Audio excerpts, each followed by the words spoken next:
untuk mempertahankan kedaulatan negara, terutamanya negeri Sabah, dan tidak akan berdiam diri serta akan bertindak untuk mencabar segala tindakan yang akan diambil di mana-mana dan pada bila-bila masa saja selain tidak mengiktiraf keputusan yang diambil oleh penimbang tara tersebut. Jadi saya memohon supaya ahli-ahli yang berhormat memberikan sepenuh sokongan kepada kerajaan untuk memastikan tindakan yang diambil bagi mencabar keputusan ini ianya dapat dilaksanakan tanpa gangguan politik supaya kedaulatan negara sentiasa terpelihara. Yang Berhormat Menteri Kota Belud. Silakan. Saya ingin tanya, setelah apa tindakan yang dilakukan oleh Kerajaan Persekutuan sekarang ini, apa jaminan bahawa Mahkamah Arbitrasi ini akan selesai? Kalau YB Menteri lihat sekarang ini, semasa senatorial debate di Philippines, ya, mereka menghadapi pilihan raya, dia debate openly tentang klaim tentang Sabah ini, openly debate. Ya, jadi saya heran kenapa kita sangat takut untuk membahas perkara ini. Kenapa kita tidak hadapi perkara ini? Kita cakap kita tidak recognize. Bercakap begitu tidak akan menyelesaikan masalah. You should tell the Philippines to drop the claim over Sabah. Yang Berhormat Menteri ada di sini, KLN ada di sini. Boleh panggil, ya, boleh panggil wakil Philippines ke pejabat beliau untuk meminta supaya Philippines drop claim over Sabah ini. Tell them once and for all. Hadapi dan muktamadkan. Takkanlah orang Sabah mau tunggu sampai 1000 tahun lagi mengenai isu ini. Setiap kali pilihan raya timbul.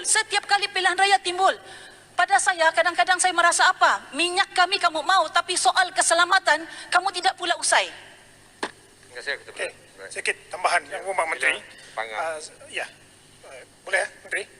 Okey, saya merujuk kepada apa yang Berhormat Menteri sebut tadi berkenaan dengan kita akan pertahankan. Saya amat berterima kasih tentang kenyataan ini. Cuma yang menjadi persoalan kepada kita Yang Berhormat Menteri, apabila saya melihat kepada surat yang pernah diberikan oleh bekas Peguam Negara Tommy Thomas yang mengatakan bahawa masih ada bayaran. Apa sebab persoalan di sini? Apa sebab kerajaan Malaysia membayar sejumlah 5,300 ini kepada Sultan Sulu? Sedangkan saya selaku rakyat Sabah, saya agak terkejut apabila mengetahui bahawa ada bayaran telah dilakukan oleh Kerajaan Persekutuan kepada Sultan Sulu ini. Adakah perjanjian Malaysia tahun 1963 apabila Cobble Commission memilih kita membuat keputusan kita ingin merdeka membentuk Malaysia, apa sebab kerajaan masih mengiktiraf tentang tuntutan pada tahun 1878 ini dan bayaran dibuat oleh Kerajaan Persekutuan? Jadi kalau kita tidak mengiktiraf tuntutan Sulu, apa sebab kerajaan Malaysia membayar 5,300 ini kepada waris Sultan Sulu? Itu yang saya ingin tanya kepada Yang Berhormat Menteri, diharap agar dapat memberikan penjelasan. Terima kasih. Terima kasih, Sepangga. Jala, Menteri. Terima kasih Yang Berhormat, kedua Yang Berhormat yang telah pun membangkitkan isu tersebut, dan saya juga faham dan juga kita melihat bahawa perkara ini cukup serius sekali. Sebab itu saya tekankan bahawa kerajaan memberikan sepenuh komitmen kerajaan untuk memastikan supaya keadilan dapat ditegakkan. Dan sebab itu saya sekali lagi dengan rendah diri memohon supaya kita melihat bahawa di sini arbitrator, penimbang tara, bukannya mahkamah, yang mana seorang individu yang telah pun dibuktikan hilang kelayakan ataupun telah terbatal. Jadi kerajaan melaksanakan tindakan sewajarnya. Jadi kerajaan ingin menangani isu ini dengan berhati-hati. Jadi saya mohon Yang Berhormat sekalian memahami situasi yang kita sedang berhadapan dan supaya kita dapat melaksanakan apa juga yang telah kita rancangkan itu untuk mencabar keputusan ini tanpa gangguan politik supaya kedaulatan negara sentiasa terpelihara.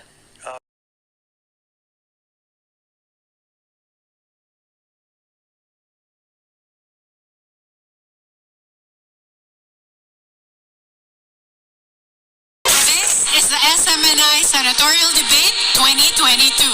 The Sabah claim. What is your position in regard to this?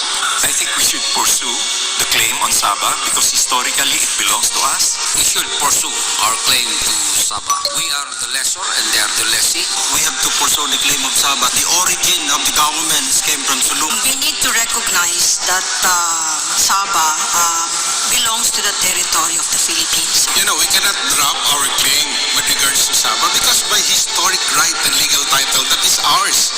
We must pursue the Sabah claim for historical and cultural reasons. There is indeed an abundance of evidence to support the contention that we should pursue our claim to Sabah.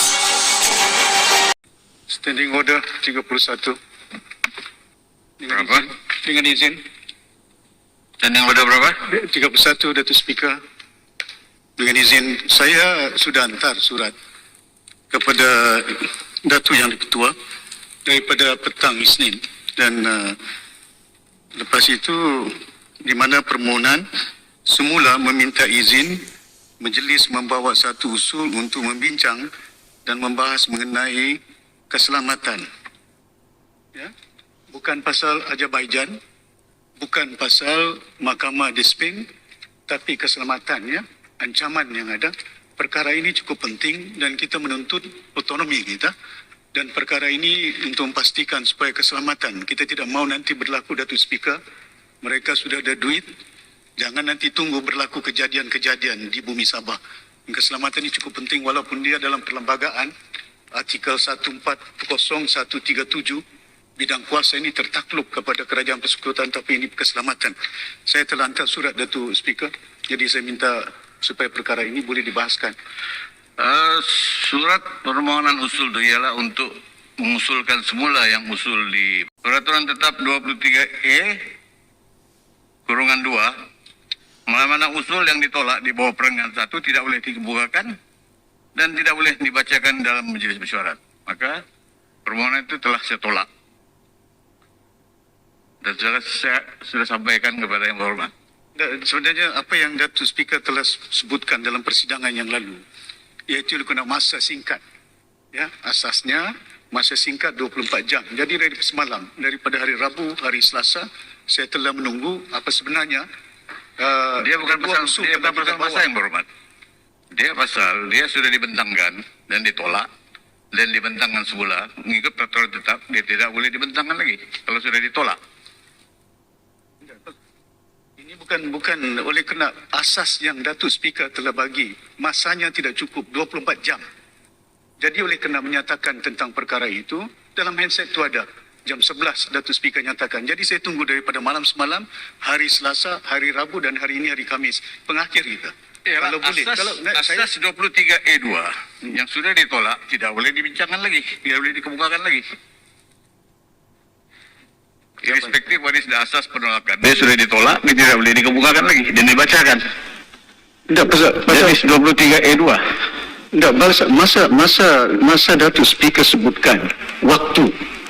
Itu asas dia. Saya tahu. Jadi kena waktu. I know what you're getting it. You're getting it. I reject it because of the lack of 24 hours. And then you apply to move a motion of the same matter according to your letter dibentangkan semula. So kalau kita rujuk pada 23 capital E kurungan 2 yang sudah ditolak tidak boleh dibaca dan dibentangkan lagi. Irrespective what is the reason for penolakan. Datuk Speaker, isu ini cukup penting kepada wilayah Sabah, keselamatan nyawa manusia. Maka dengan itu, walaupun kemungkinan ditolak di peringkat awal atas asas waktu, atas asas kononnya kalau di Dewan Rakyat menyatakan ini berlaku disiplin. There's no subjudice. Kalau dari segi undang-undang, Mahkamah Spain lain, Mahkamah Paris lain, Mahkamah Malaysia lain. Tapi yang penting kepada kita ialah keselamatan. Pasal ini yang saya nyatakan, very immediate, kepentingan umum, kepentingan hak kita, otonomi hak kita tentang keadaan nyawa manusia. Jadi saya memohon kepada Datuk Speaker, kalau sekiranya Datuk Speaker itu bidang kuasa. Datuk Speaker, saya bukan jenis ahli parlimen, ahli Dewan Undangan Negeri yang kalau sekiranya kita beradab. Saya mohon, itu yang saya nyatakan. I want in the record dan Dewan Undangan Negeri menolak bila kita minta semula. Pasal I have to be very persistent and I have to be very consistent when come to the interest of Sabah. Ini untuk kepentingan keselamatan negeri Sabah. Terima kasih banyak. Oke. Rujuk PT 50 kurungan 2. Ingin meneruskan, ini adalah tugas negara dan rakyat jelata ya. Tuan Yang di-Pertua, mesyuarat Majlis Perhutanan Negara ke-21 yang bersidang mana lagi penting kedaulatan negara ke hutan sekarang ni? 2007 Mana lagi penting iaitu kedaulatan negara ke 15 tahun hutan yang sekarang lalu ni? bersetuju Sampai bila supaya kita bodoh kehadiran betul? sumber asli dan 3 alam kali, kita Tuan Speaker. mana lebih penting Sabah dan hutan Saya minta usul ini dibicarakan. serta Tuan Speaker. Jabatan Perhutanan Semenanjung Malaysia untuk menyemak semula dan perkemaskan peruntukan dalam Akta 313 bagi menangani isu-isu penguasaan perkembangan baru sektor perhutanan negara.